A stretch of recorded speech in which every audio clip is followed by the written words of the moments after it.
CB250F says, I'll just switch back to gas, more convenient.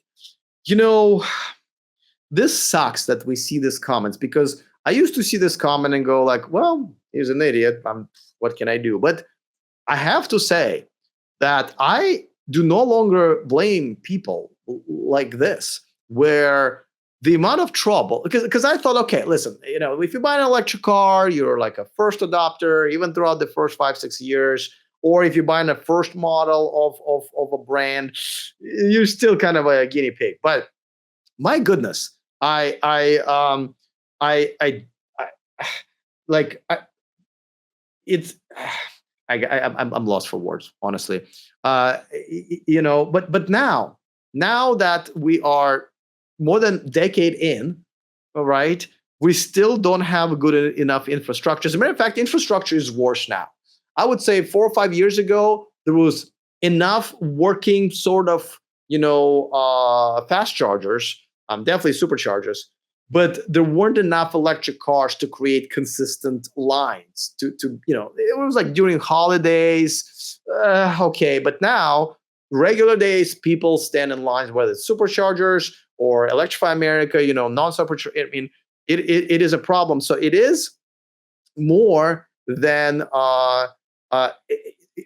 there's more trouble now charging than ever before. And I have not seen any laws or ordinances, even in California cities or in California as a state, that would mandate the apartment complexes to start installing chargers, dedicated chargers. I don't even understand why they're not doing it on their own, because essentially they can charge extra for the charger.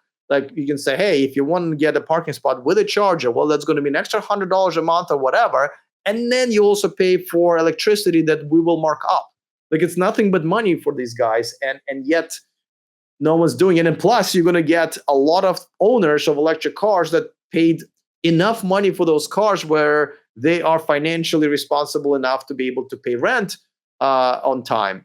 So, listen, universe does not make sense for me lately. So, sorry if I'm yelling at the birds, but it's definitely. But now, with all the issues that electric cars had, that kind of have not been going away, with the lack of the infrastructure, appropriate infrastructure, people are switching back to gas. And I gotta say, I mean, I'm gonna admit that, like, for example, I'm in a new city, right?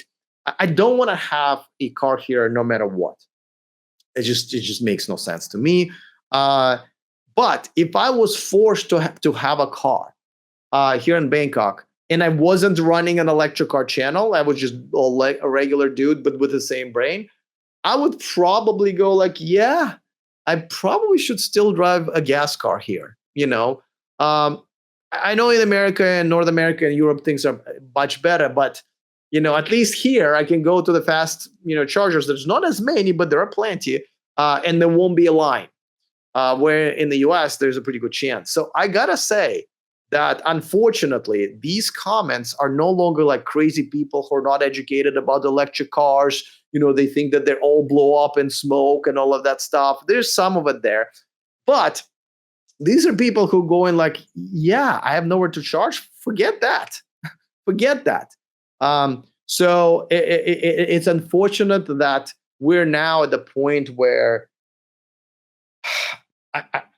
I'm afraid that there will be too many people switching back to the gas cars, and we're going to have to sell that concept to them again much later, and it will slow down the electric car revolution, which is not really a revolution anymore, right? It is, yeah.